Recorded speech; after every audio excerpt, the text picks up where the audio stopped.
The war in the Middle East escalates as it passes a somber milestone. My worry is that it could be without end, right? That it's simply war in search of security that is itself elusive because the things that are continuing insecurity for the people of the region are not being addressed. Monster hurricanes fueled by climate change bring dire warning of what's to come. It symbolizes something that could happen in the future and the danger of climate change, which is that you could have multiple events that have been made each more destructive by climate change affecting the same area. It's all coming up on The Voice of America as we explore the issues in the news.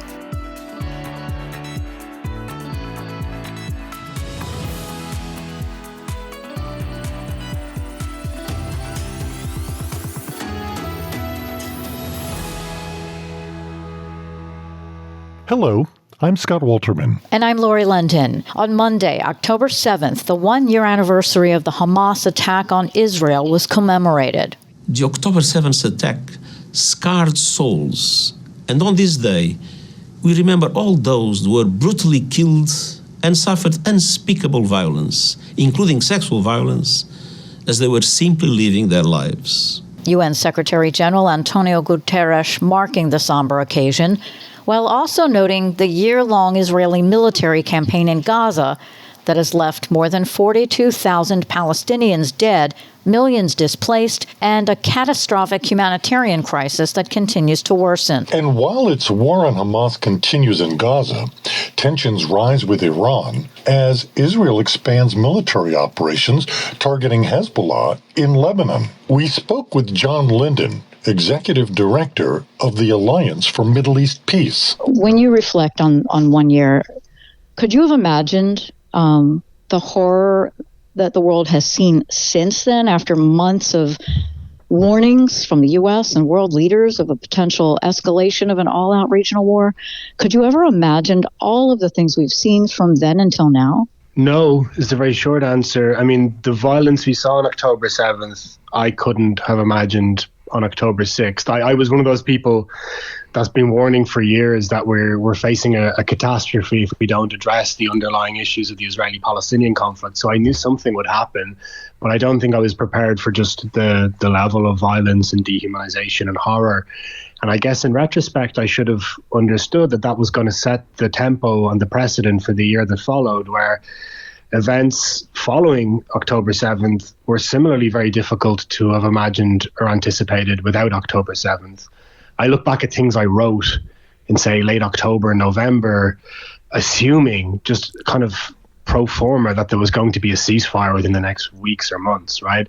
There was no universe I had entertained where there would still be an ongoing war in Israel-Gaza 1 year later. I hadn't even contemplated that, to be very honest, which is a failure of imagination on my part.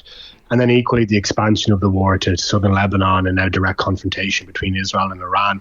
Each one of those things became more probable and then unveiled themselves over time. But on October 7th, they were impossible to imagine. And it's worth reflecting for all of us, Israelis, Palestinians, but the international community, on our own failures that have resulted in this and what we should do better in order to end this current dynamic. John, the BBC's Jeremy Bowen interviewed Khalil al-Hayya, and he speaks to what you're saying. I'm going to play the clip for you. Jeremy asked him, why did Hamas do the attack on October 7th? This was the exchange. Let us go back to the 7th of October last year. Why did Hamas attack Israel? We had to sound an alarm to the world to tell them that we are a people with a cause and demands. It was a blow to Israel, the Zionist enemy, and a wake-up call to the international community. We had to do something that would tell the world that there is a people who have been under occupation for decades. So to your point, the underlying issue is the unresolved two-state solution. Is that a viable, from a Palestinian point of view, a viable reason? Sorry, there's no justification. I want to be super clear, and this is where myself and Hamas depart very, very early on in any kind of dynamic. Nothing justifies the violence of October 7th. The most just cause on earth does not justify the murder and kidnapping of civilians. And I think, it's also ironic because Hamas itself, its support for a two-state solution is at best ambiguous, I would say.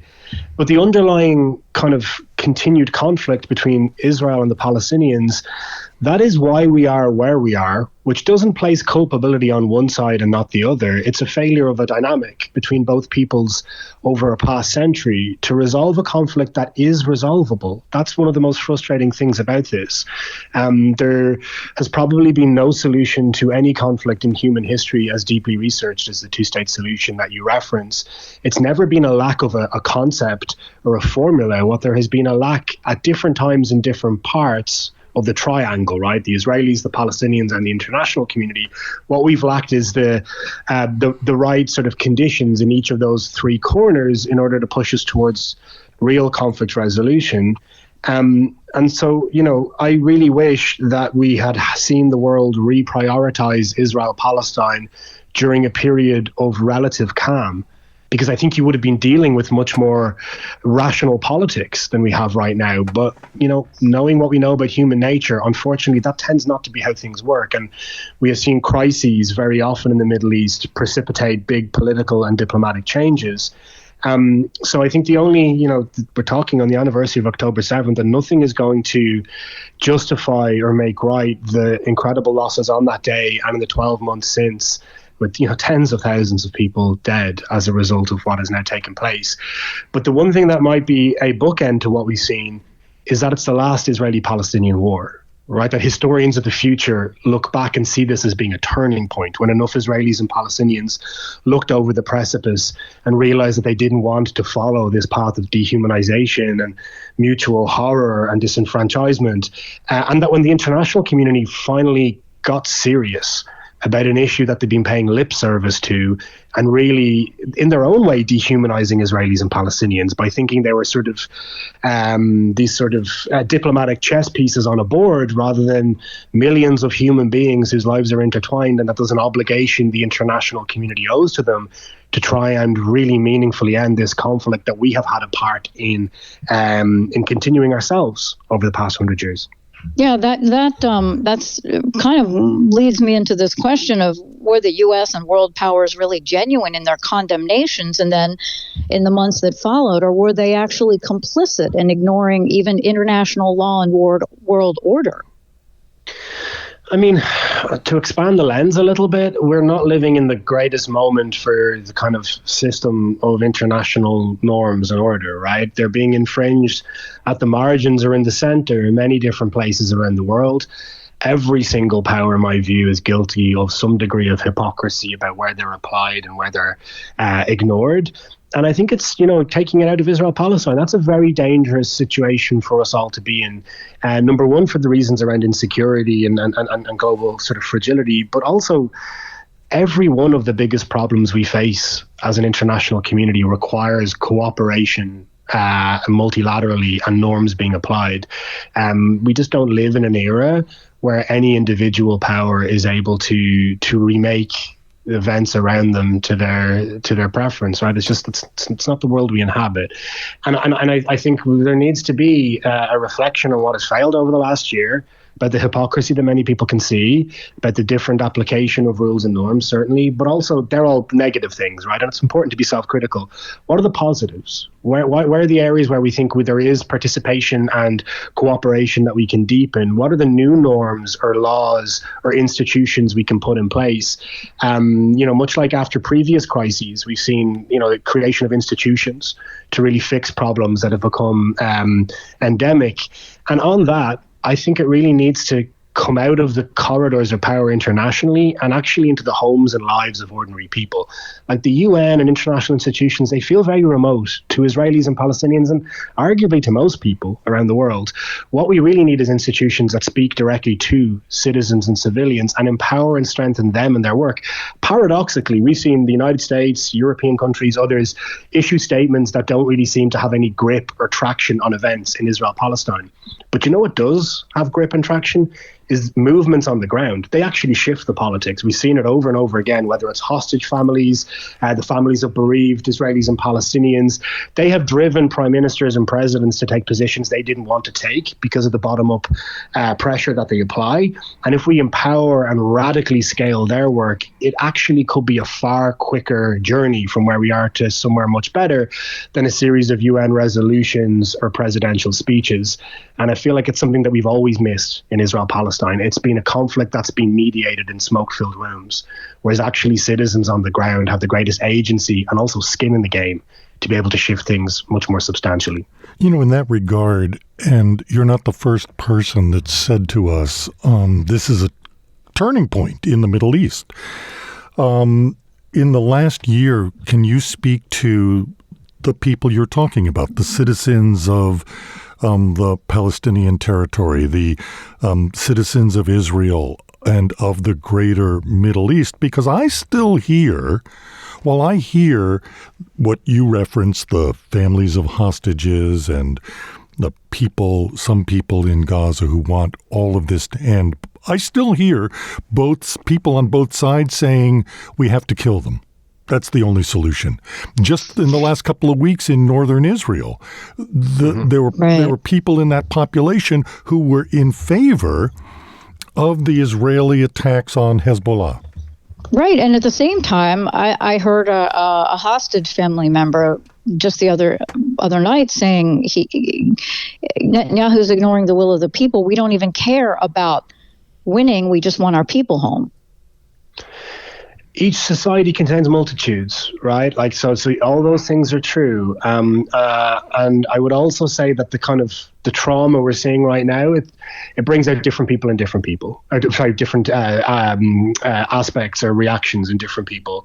But the trauma at this kind of acute level isn't forever. I mean, first of all, we need to get a ceasefire, right? And then I believe we can move into a different phase of this crisis where people can begin to look a little bit further into the horizon. Right now, there is a kind of survival instinct within both societies that's very human and can sometimes result in people acting in angry or destructive ways.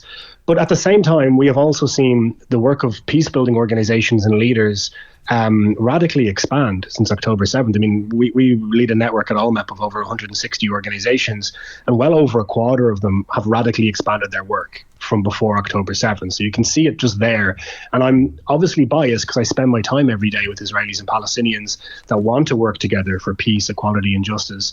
But I also see how the proof of concept is there, right? That with more momentum, more resources, more of a diplomatic horizon, right? Feeling as if their efforts on the ground are part of a wider international effort to end the conflict. I really believe we could be at a turning point. And I don't think this is naive optimism. I think that enough people will surely recognize the limited returns of further violence.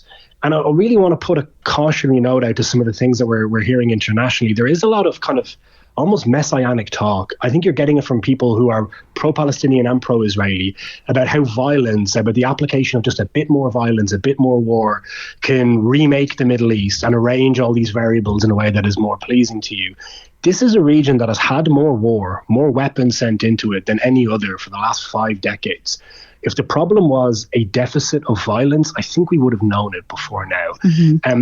By contrast, we haven't tried Israeli-Palestinian diplomacy for over a decade, and the last attempt at it was kind of theater. So I think the burden of proof, to be very blunt, is on those who think a war can remake this region, because we have lots of evidence to the contrary. And I think there's also an obligation to try the non-violent and diplomatic path that is being neglected before one reverts to using war as a catalyst for a change, which again, across the region, across decades, we have zero evidence that those who have constructed plans like that have resulted at the end of it with what they intended. I can't think of a single instance. Whereas diplomacy delivered peace between Israel and Egypt, Israel and Jordan, the Abraham Accords, whatever you think of them, the Oslo Accords for all of its failures, real serious shifts and gains that resulted in nobody losing their lives and in opening up new diplomatic and political pathways. And for Israel, just in a narrow Israeli perspective, their 2 quietest borders are with Jordan and Egypt, their 2 largest neighbors. That was the gain from diplomacy. And, if you look at where the challenge and the tension is across the region, it's places where we have seen decades of conflict and no attempt at diplomacy.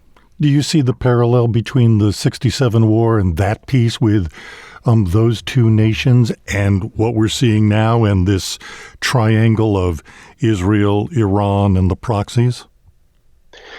Yeah, there's parallels in both directions with the 6-Day War, right? So in a way, it also, it may be re-scrambled events in the Middle East to make over time, and it did take decades, peace between Israel and Egypt and then Jordan possible.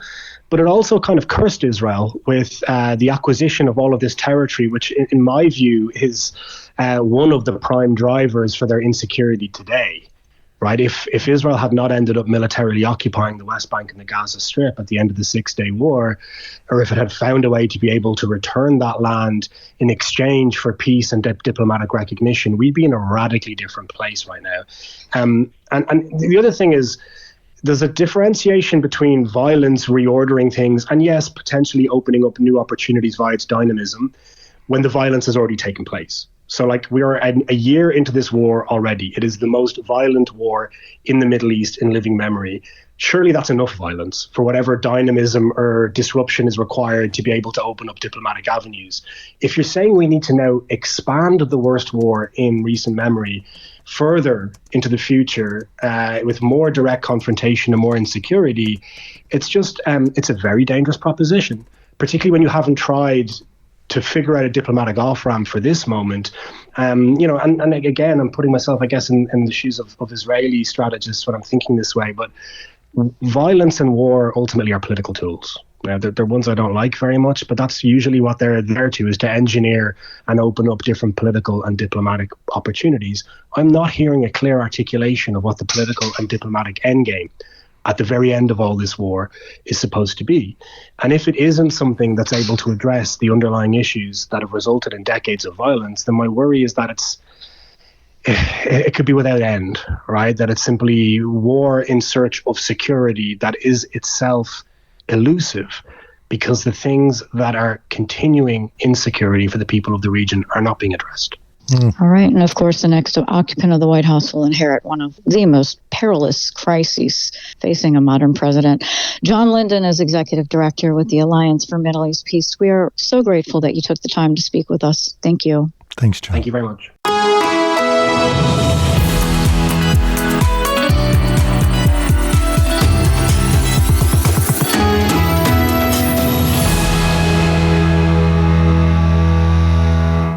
You're listening to Issues in the News. I'm Scott Walterman. And I'm Lori London. It actually came down our road, and it took out about 6 or 7 big farms. It leveled barns to the ground. Greenhouses were completely twisted and thrown up in the air, gone. 2 back-to-back monster hurricanes in the southeastern United States were a glaring reminder of how climate change is affecting the weather. Here's Ben Clark, research associate in extreme weather and climate change at Imperial College London. The closeness of these two storms really symbolizes something that could happen in the future, and the danger of climate change, which is that you could have multiple events that have been made each more destructive by climate change affecting the same area in quick succession, which is when the impacts start to become kind of really catastrophic. For a deeper look into what's happening with these storms, we're joined by Michael Wehner, a senior scientist at the Lawrence Berkeley National Laboratory. Rapid intensification is what generally happens when a storm becomes a category 5 or category 4 even, where all of a sudden the pressure drops by a lot. The formal definition is 35 millibars in 24 hours. This storm dropped by a lot more than that. So very intense rapid intensification. That meant that this storm was going to be intense and damaging and probably deadly. One of the things that we do know about rapid intensification is it requires very warm water underneath. The warm water, the hot water in the Gulf of Mexico in this case, is the source of energy for the storm, and that there are record temperatures occurring across the planet, but especially in the Gulf of Mexico, because of climate change. We have a paper that actually looked at this very issue of rapid intensification due to climate change, and we find that the situations where this phenomena can occur is increased because of climate change, especially near the coast, and so that's of great concern. I know you took a look specifically at the storm that just preceded this hurricane, Helene, and at one point in time you applied the calculation to how much rain fell inland in areas that normally don't get that intense a storm, right? Indeed. And, the hazards from a large tropical cyclone, a large hurricane, are multifold. The wind is what the Saffir-Simpson scale and what you hear about, categories 4 and 5, is what determines that number. But most of the damage from a large storm actually is from flooding. And along the coast, it can be saltwater flooding from the storm surge. And in inland, it's freshwater flooding from the copious amounts of rainfall. And it's that latter damage or impact that we have we understand well and we've written about a lot. And that's what we studied for Hurricane Helene. What can you say about what we're seeing now in comparison to past hurricanes that you've looked at? Well, there are two things that I can say with high confidence. One is that the risk of a major hurricane has been increased because of climate change. The second is that, especially for the large hurricanes, the amount of rainfall that falls has been increased dramatically because of climate change. And we understand that pretty well. We know from 19th century steam engine technology that the fully saturated air, which is the situation during a big storm, the moisture that's in that fully saturated air increases at about 7% per degree centigrade warming.